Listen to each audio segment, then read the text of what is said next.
सबसे पहले ना आप लोगों को आपका ध्यान है ना, रोहतक में घटना हुई है, क्योंकि हम रोहतक के रहने वाले हैं। वो घटना का जिक्र करना बहुत जरूरी है।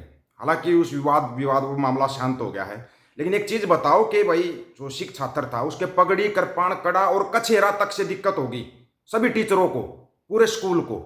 क्यों भाई, ऐसा क्यों हुआ? क्या कारण, क्या है ये?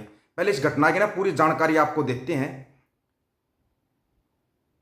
सिख समुदाय के ने शहर के सरकारी स्कूल में हुई घटना के बाद हंगामा किया। इसके बाद प्राचार्य ने माफी मांगी। ये घटना जरूरी है। हरियाणा के रोहतक शहर के अंदर, रोहतक शहर में सरकारी स्कूल भिवानी रोड स्थित राजकीय आदर्श वरिष्ठ माध्यमिक विद्यालय में एक सिख छात्र पर पगड़ी, कृपाण, कड़ा व कछेरा पहनकर आने की पाबंदी लगा दी गई। यह बात सिख समुदाय परिजनों तक पहुंची तो मामला बिगड़ गया। सिख समुदाय एकत्रित होकर विद्यालय पहुंचा। यहां विद्यार्थी पर लगाए गए प्रतिबंध को लेकर जमकर हंगामा हुआ। हालत बिगड़ते देख विद्यालय की ओर से प्राचार्य ने माफी मांगकर मामला शांत कराया। सिख समुदाय का एक छात्र कक्षा 10वीं में भिवानी रोड स्थित राजकीय आदर्श वरिष्ठ माध्यमिक विद्यालय में पढ़ता है। कुछ दिन पहले ही छात्र ने अमृत छका। इसके बाद वह केस, कड़ा, कृपाण, कंघा व कछेरा धारण करता है। ग्रीष्म काल के बाद 1 जुलाई को स्कूल खुला तो वह इन्हीं सब चीजों के साथ पढ़ने का। स्कूल में बच्चों के साथ कृपाण देखकर चर्चा गर्म होगी। इसके बाद 2 दिन तक विद्यालय में इस मुद्दे पर मंथन हुआ। बुधवार को शिक्षकों ने, एक शिक्षक नहीं, शिक्षकों ने छात्र को अल्टीमेटम दे दिया कि पढ़ाई करनी है तो वह कृपाण, कड़ा व अन्य चीजें धारण करके स्कूल में ना आए। साथ ही किसी दूसरे विद्यालय में अपना दाखिला कराने की भी सलाह दी गई। इस बात की जानकारी छात्रों परिजनों तक पहुंची। उसके बाद हरियाणा सिख गुरुद्वारा कमेटी तक ये बात पहुंची। कमेटी के वरिष्ठ सदस्य सरदार हरभजन सिंह राठौड़ ने मामले को गंभीरता से लिया। इस मुद्दे को लेकर समुदाय के लोगों में पनप रहे आक्रोश के चलते सभी विद्यालय पहुंचे। काफी देर हंगामा चला। कमेटी सदस्य ने शिक्षकों को समझाया कि अमृत छकने वाले को धार्मिक तौर पर इन सभी वस्तुओं को धारण करना होता है, इसकी स्वीकृति भी है। जब सुप्रीम कोर्ट स्वीकृति दे रहा है तो शिक्षकों को क्या दिक्कत थी भाई? वो शिक्षकों के नाम नहीं बताएंगे, नहीं तो फिर किसी के ना भावना बहन आहत हो जाएगी, हमारे को पता है इनका। इसके बावजूद छात्र को विद्यालय आने पर पाबंदी लगाना व दूसरे संस्थान में जाने की बात कहना शर्मनाक। बाद में विद्यालय के प्राचार्य ने स्कूल की ओर से सिख समुदाय से माफी मांगी व लिखित रूप में, अब सुन लेना ध्यान से, लिखित रूप में भविष्य में इस तरह की गलती नहीं होने का विश्वास दिलाया। इसके बाद मामले का निपटारा हुआ।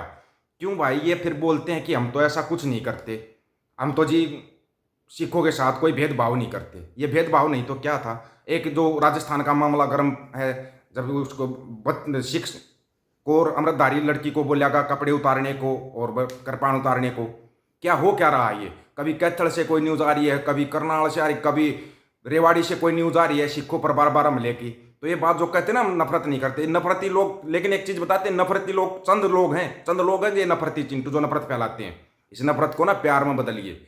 अब बात करते हैं संसद की। देश का सबसे बड़ा मंदिर बोला जाता है, सबसे बड़ा मंदिर बोला जाता है संसद भवन को। उससे पवित्र कोई मंदिर नहीं होता। वहां पर लोग झूठ बोल रहे हैं, झूठे आडंबर चला रहे हैं। संसद में मतलब कर दिया ना, जो आपको बार बार बताया था कि भी सरकार चुनो, सर्कस मत चुनो। लेकिन जब चुनी, सर्कस लिया है, तो फिर आप सर्कस देखते रहो, फिर तो आप सर्कस ही देखोगे। क्योंकि अगर आप सरकार चुनते तो सरकार हमारी बातों पर गौर भी करती और हमारी बातों को अमल में भी लाया जाता। लेकिन हमने तो चुना तो सर्कस है, और सर्कस में तो फिर सर्कस वाले ड्रामे ही चलते हैं, अब ये आईटी सेल, ये बताओ संसद के अंदर सीक्रेट कैमरा कहाँ से आया?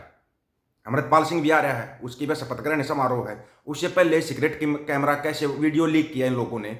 वीडियो तो लीक इन्होंने इसलिए किया था ताकि दुनिया मोदी जी की वाह करे, देखो मोदी जी विपक्ष वालों को पानी पिला रहे हैं, कहीं उनका गला ना सूख जाए। लेकिन वो वीडियो उल्टा पड़ गया। वीडियो तो उल्टा पड़ गया, लेकिन अभी चाहे वो सत्ता है या पक्ष है, विपक्ष है, या जो अपने ओम बिरला जी हैं, सभी से एक रिक्वेस्ट है, वो सीक्रेट कैमरा किसका था वो पकड़ना बहुत जरूरी है। नहीं तो फिर तो ये तो संसद से, जब संसद से ही चीज लीक होने लगी तो फिर तो ये जो लीकेज सरकार बोला जाता है तो सब कुछ लीक हो रहा है।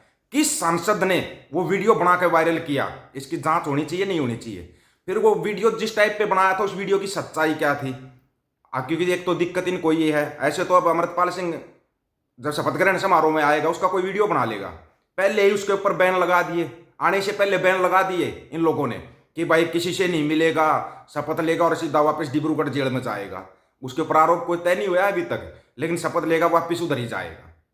किसी से मिलेगा नहीं, कोई मीडिया से बातचीत नहीं, कुछ नहीं। मीडिया तो हमारे पास है ही नहीं, भांड मंडिया और उसके दलाल हैं। वैसे हमने तो एक मौका दिया था मंडियों वालों को, मंडियों वालों की पहुंच है भाई ऊपर तक, तो ये जा सकते हैं, वहां पर जाकर ना बातचीत कर सकते हैं। क्या वो सीक्रेट कैमरा पकड़ा जाएगा? किस सांसद ने किया? सत्ता वाले सांसद ने है, जो सत्ता के घमंड में चूर है ना, किया उन लोगों ने है। लेकिन क्या वो पकड़ा जाएगा? उसकी जांच होनी चाहिए, नहीं होनी चाहिए कि भैया ऐसे तू संसद की चीजों को लीक क्यों कर रहा है? नहीं होना चाहिए। सिर्फ जो संसद टीवी है उसके ऊपर बहस दिखाई जानी चाहिए। भाई बहस जो हो रही है वो चलेगी, चाहे मोदी जी बोल रहे हो या राहुल जी बोल रहे हो, कोई भी बोल रहा हो। लेकिन जब मोदी जी बोलते हैं तो विपक्ष वालों को हंगामा नहीं करना चाहिए, प्रधानमंत्री देश का सुनना चाहिए। लेकिन क्या करें, मोदी जी के पास वही घसा पिटारी कोड है, वो अपना चालू कर देते हैं। वो बस अपना धर्म, ये वो फलाना फलाना, हिंदू मुसलमान भारत पाकिस्तान, इससे अलग भी कुछ होता है। मोदी जी 10 साल का एक्सपीरियंस हो गया, लेकिन 10 साल का एक्सपीरियंस तो बस हिंदू मुसलमान का है, भारत पाकिस्तान का और तो है नहीं ना कुछ। तो अब तो कुछ बोलो। हाँ, जब राहुल गांधी बोल रहा है, जब सत्ता वाले हंगामा करते हैं, फिर उसका भी वीडियो बनाकर वायरल कर दो, कैसा रहेगा? लेकिन हकीकत में सच्चाई क्या थी, वो सच्चाई एक बार सुनना जरा। हमारी मांग स्पष्ट थी कि हमें पता है कि प्रधानमंत्री मोदी जी को 4 बजे आना है, उनको अपना भाषण देना है। हमारी मांग इतना ही था कि आप बस 2 मिनट आप हमारे मणिपुर के सांसद को अपनी व्यथा, अपना पक्ष और मणिपुर में शांति और अमन की एक याचना व्यक्त करने का एक अवसर दें। लेकिन अफसोस 2 मिनट नहीं मिला और 2 घंटे हमें सुनने पड़े प्रधानमंत्री को, जिस पर उन्होंने वही पुराने एलिगेशन, वही पुराने आरोप, कभी चुटकुले, कभी मजाक, कभी तंज किया। उन्होंने राजनीति को एकदम निम्न स्तर तक लेके गए और एक सांसद जो वहां पे चिल्ला रहा था, बोल रहा था कि मुझे बोलने दो, उनकी बात सुनने का धैर्य उनके पास नहीं था, सहानुभूति नहीं थी, दिल में जगह नहीं थी। और इसीलिए उस क्षण में हमारे उत्तर पूर्वांचल के सांसद, आपने देखा होगा कि उत्तर पूर्वांचल के सभी सांसद हम वेल में आते।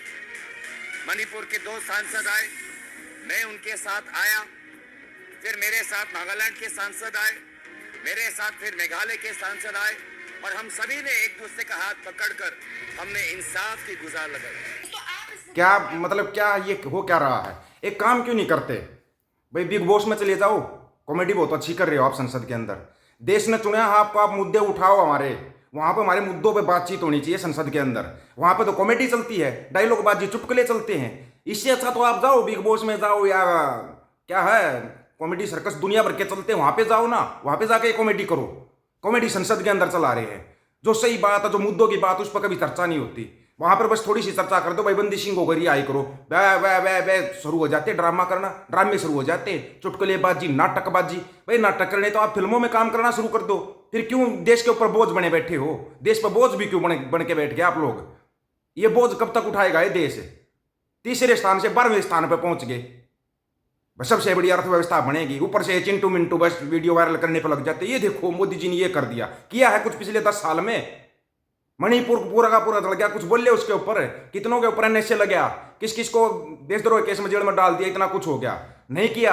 आप लोगों की क्या राय है भाई इसके बारे में? जो है संसद में ड्रामेबाजी चल रही है, अपनी राय रखना, आपकी राय का बड़ा इंतजार रहेगा, क्योंकि आपकी राय बहुत महत्वपूर्ण होती है। इससे अच्छा तो इनको बिग बॉस में चला जाना चाहिए, हमारी तो राय ये है। सभी साथियों को राम राम, नमस्कार, आदाब, सत श्री अकाल। वीडियो को ज्यादा से ज्यादा शेयर, चैनल को सब्सक्राइब और बेल आइकन को जरूर दबाना दोस्तों। ऑफिशियल दीपक वजी यूट्यूब चैनल, बात हक और सच की करेंगे, हक सच की बात हम करेंगे। वीडियो को शेयर करने की जिम्मेवारी आप लोगों की। गज के आखो, वाहिगुरु जी का खालसा, वाहिगुरु जी की फतेह।